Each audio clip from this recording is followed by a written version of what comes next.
A handler's confession. This was anomalously authored, although it is line with, or part of, a larger whole organization that is known to be violent. They are inflicting harm and hardship on other human beings, which is an understatement. Their organization also acts as a front line, or hand in society, that has at its core human experimentation.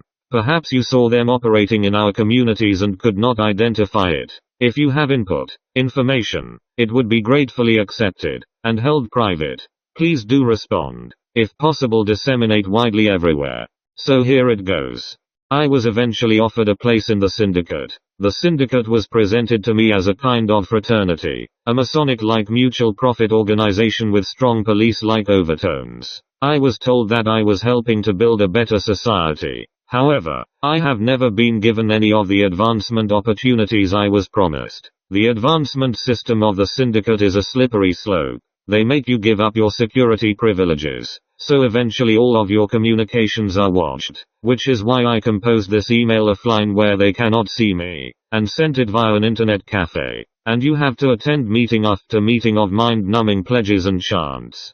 The premise is that if you sign contracts giving up personal liberties for the group, and you are genuinely innocent, then you will be promoted. I have only been promoted once, to the rank of manager, and I don't feel as if it is a rewarding experience. Worse, you are never allowed to leave because they think you will give away secrets. Leaving is only permissible with a special contract that permits the syndicate to destroy your credibility. Usually they make sure that the most attention any secrets that you reveal get is from crackpot UFO magazines, or diagnose you with schizophrenia.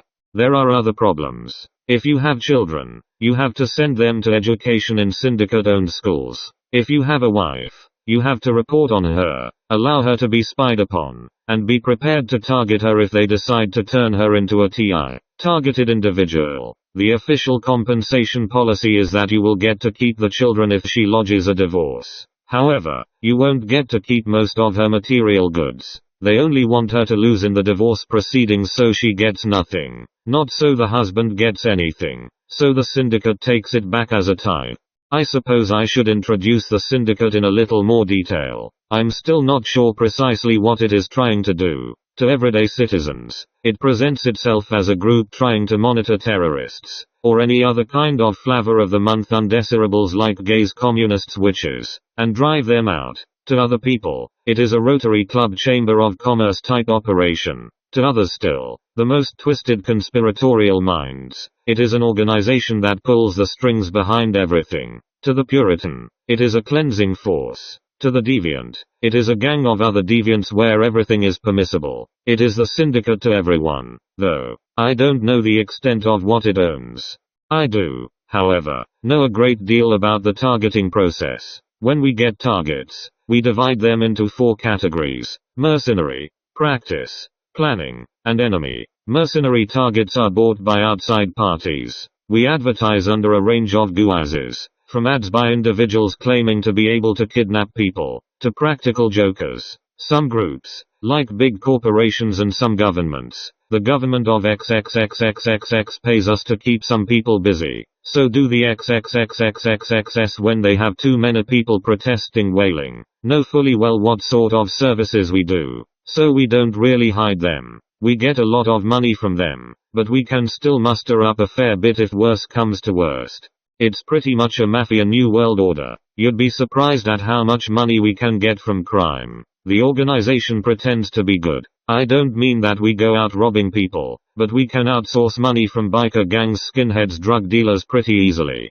Our syndicate gets a lot of support from people in rough areas like Detroit and New York City, because there are areas with a lot of people in genuine need, who would leap at the thought of fighting back at the criminals. We can always find allies to pressure the criminal portions of society. Of course, they are only pressuring them into giving us money, but it is a pretty cozy arrangement. The second type of target is the practice target. We use them to train mobs. The targets do not actually change, because we do not want too many people fighting back at us. But we do rotate trainees between practice targets. This stops the person seeing the same people every time there is a street show. Then there are planning targets. These are selected by the syndicate for some reason or other but are not paid for by mercenaries. You can usually tell the difference between planning and practice targets because they send people with experience after them. They are still chosen by the same people, though. The practice ones are, of course, chosen for their timidity. I do not know how the planning ones are chosen. Enemy targets are people that decide they have had enough and turn against us. Since they protest and try to foil our plans, which, considering that our jobs are already nervy, it's a real pain in the ass for us. So we try to really give them hell. The best way, of course, is through the psychiatrists. My supervisor used to say that the Soviets had it right with sluggishly progressing schizophrenia. Some people up top are proposing that we just kill them and have them declared natural causes or accidental by the coroner. It is not likely to happen, though. Anyway, I should introduce the main branches of the syndicate. Each branch recruits its own. Everybody is a member of one of the branches instead of people just joining a common pool. This keeps the work separate and stops people from finding stuff out that they should not. My branch is the Scripting, Observation, and Execution Bureau, or the theater as it is popularly known. By execution, I mean the execution of orders, not the other kind. We do the work that the majority of people with any knowledge of gang stalking will be familiar with, pestering and scripting minor incidents. The theater is actually divided into two sub-branches, scripting orchestration officers or playwrights as they call themselves and field officers or thespians as we call ourselves. We have the most variety in our recruits. Popular sources are the police, the fire department, the zoo, and technicians of any kind, but we recruit from all places. Most members are neighborhood watch types, not official neighborhood watch, but concerned people. Ironically, we make sure that we do a lot of good, just to get some credibility. Then there is the Bureau of Authority. They are called the money bags. They don't actually control the syndicate, but they have all the right jobs and connections. So, a judge might have control over the judicial process, but he will answer to a superior in the syndicate. Psychiatrists belong here too.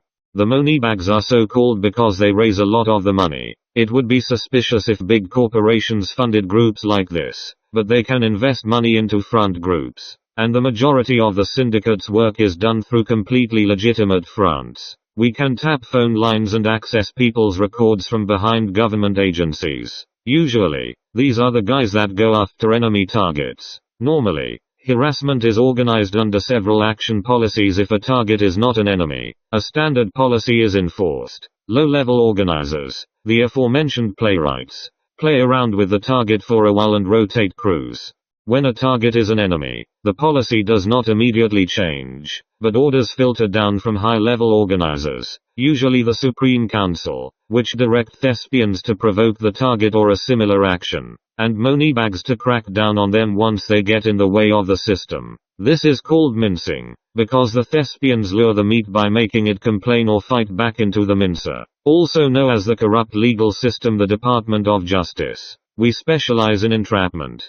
The Bureau also protects members of the syndicate. Normally, in a court case, psych examination or similar situation where a syndicate member is at the mercy of a moneybag, a special order arrives from above telling the moneybag to take it easy on the guy and let him off scot-free. The order is always printed in blue, on fancy cherry blossom paper, but in a very official border font. Cherrying is the name for this secret process. The Bureau of Authority has a very organized system of lawyers, judges, medical officers, etc. Whenever you are committing a crime for the good of the syndicate, you must always report your location. Then they send Cousin Nancy. This is an affectionate term for the police in the employment of the syndicate that they send to arrest you instead of non-syndicate cops. So you can go straight through the appropriate channels without anything suspicious being seen, to tell you and arrest you the moment somebody calls 911.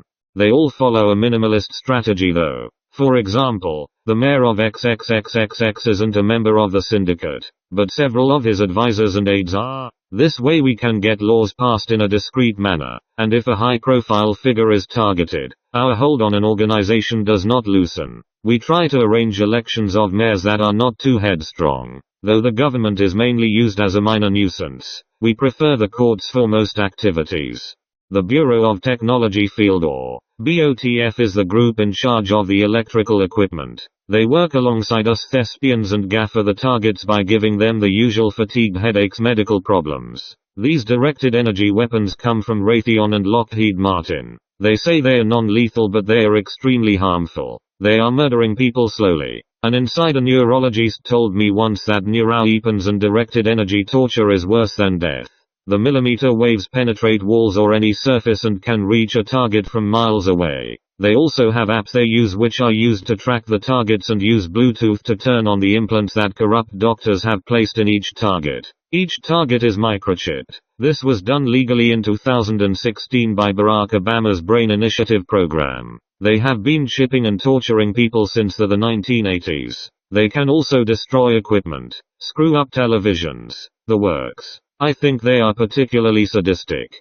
Different crews use different techs, but they are all unpleasant. Smartphones are the usual preference along with the directed energy weapons given to certain crews with a higher security clearance from the FBI, CIA and friends. The incapacitators come in a lot of different forms. There are ones that come as a light bulb that slowly gives people eye strain and makes them tired. You can fit some in computer TV monitors and the glare irritates people. I have heard they are even building fridge magnets with electronic devices in them. That is not the extent of the BOTF machinery. Because people are not aware, it allows those engaged in inflicting the harm to be reckless of any short, long, or lethal effects inflicted on their victims. These things touch on what is available in society, although the sophistication cannot be underestimated. The sophistication, and their technologies in general, may become recognizable when it is known that it exists, and how affected their victims are. This by no means is typified by something as simple as lights, flashlight size,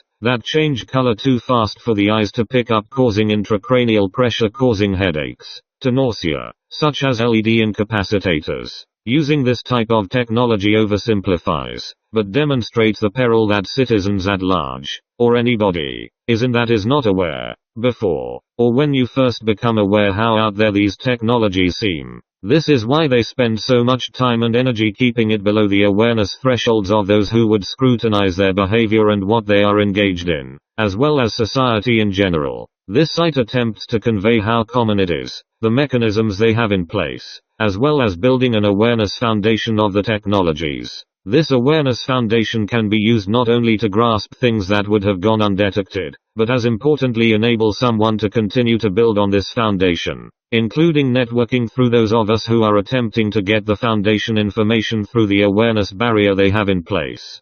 They manufacture pills that can cause deformities in the womb, as well as miscarriage, and give them to women in their food. They can fake HIV/AIDS so the test shows up positive the first time, but subsequent tests show that it was a false positive. This faux HIV can be put in the target's food. They usually give the target a few health scares, but they do not like to physically hurt anyone. One field tech I knew had a penchant for giving people syphilis. They could treat it easily enough with penicillin, and the syndicate always made sure that it would be diagnosed on time, but it showed up on the target's permanent records for medical treatment. They also conduct extensive testing without the target's knowledge.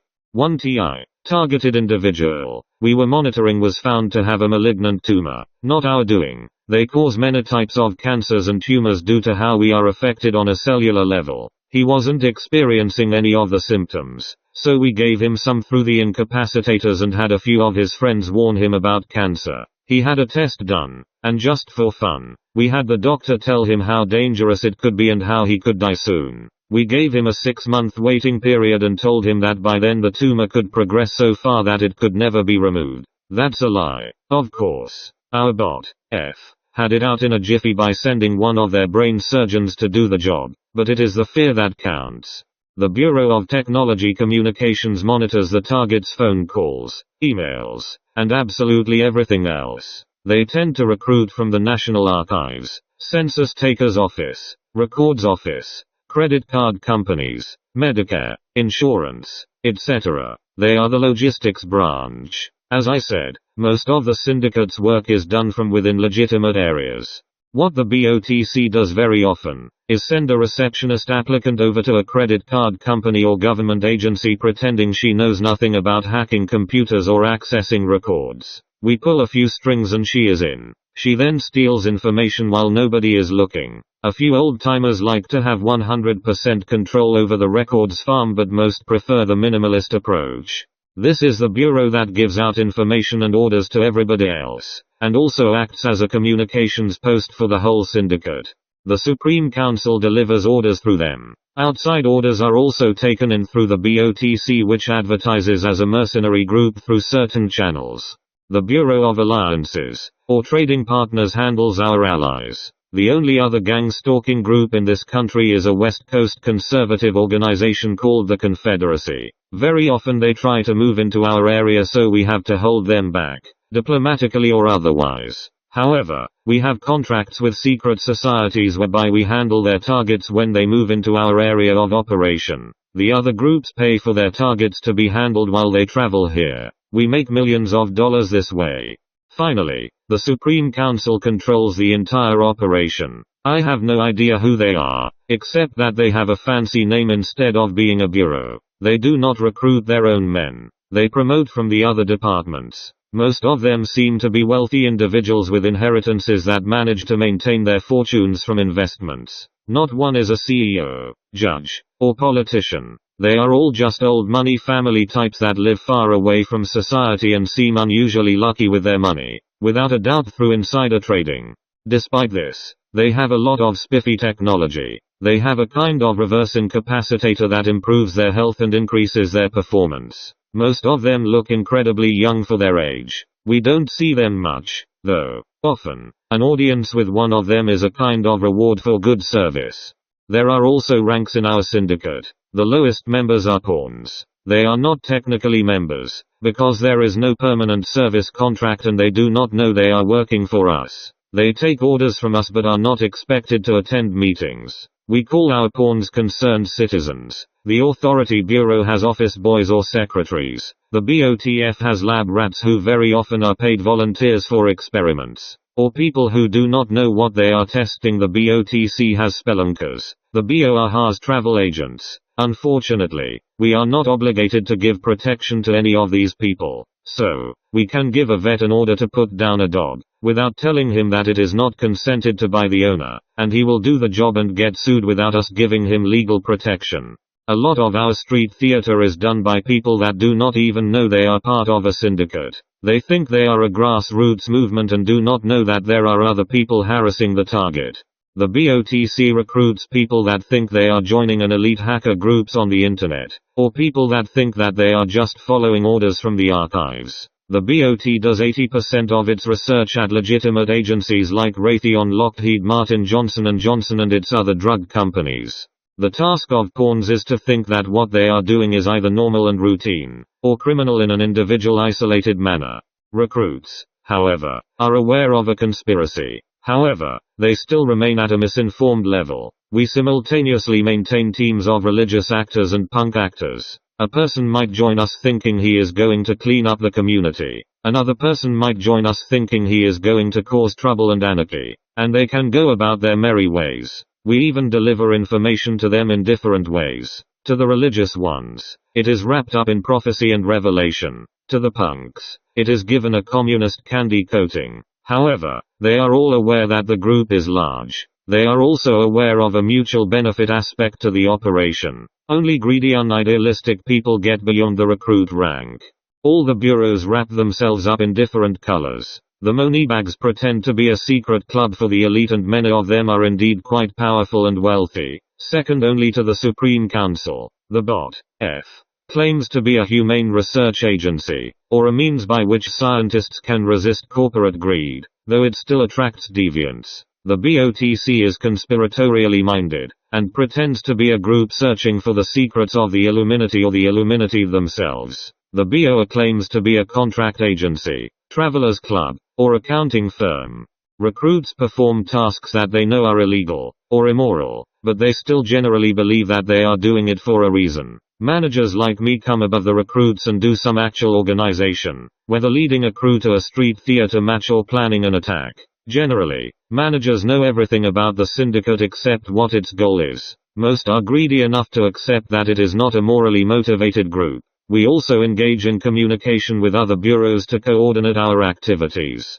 Different terms are used for different MOs. The theater has playwrights and leading roles. The Moneybags have success stories. The BOTF has research directors, The BOTC has information awareness officers. The BOA has arrangers. Finally, a rare few are promoted to the Supreme Council. Here is a glossary of terms.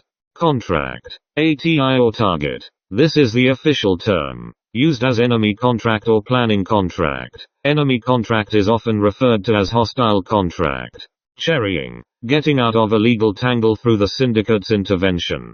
Nipple kisser. A deviant recruit. Recruited because of a desire for sadism. Holy poly. A religious Puritan recruit. The effect. The fact that greedy and sadistic recruits are selected for managing jobs more readily than anybody with integrity. FBG is a fertile breeding ground. A crew of nipple kissers. Based on the idea that they are a fertile breeding ground for future managers. Mincing. Luring a target into the legal system. Defacing. Making faces at a contract. Or otherwise intimidating them. Suicide syndrome. Having a target so socially unpredictable and badly off that you cannot really think of many ways to make their life much worse. Rainbow shock. The fact that you have to act nice to the rest of the public immediately after you have stopped defacing a contract.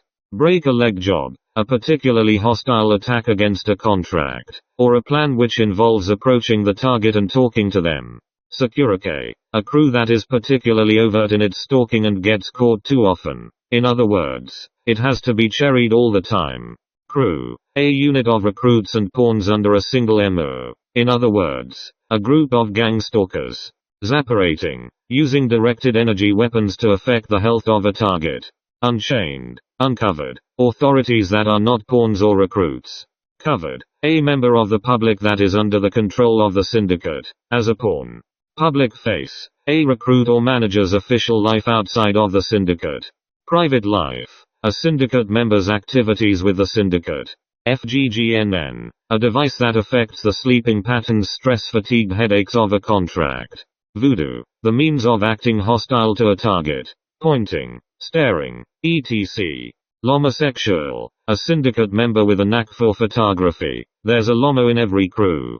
Nyankia. Not your usual nipple kissing incapacitator asshole. The U is pronounced as the OO in moon. Refers to a particularly sadistic or deviant. BOTF member. Boner. Another word for an enemy target. Yellow meat. Criminals. As opposed to concerned citizens. Refers to criminals recruited into the syndicate. They are insane and somebody is to run them over or chase them with a car if told to. Gigolo bop. To make sexual advances to an unattractive target. Term mainly used by nipple kisser deviants. Canceling. Causing a miscarriage. Crash test dummy. A practice target. Hang job. The experience of having a target that one has enjoyed tormenting suddenly commit suicide. Term used mainly by nipple kissers Nyankius. Cousin Nancy. A police unit sent to tail a crew and arrest them before an unchained police unit can do it. Necktie. A death threat made with no intention of it being carried out. General Leeing. Randomly chasing after a target and threatening to rape them before immediately running away. Cousin Nancy Law. A police department that is thoroughly under the syndicate's control. The good old gang at the office. The syndicate. The official name of the organization. Please spread this information widely.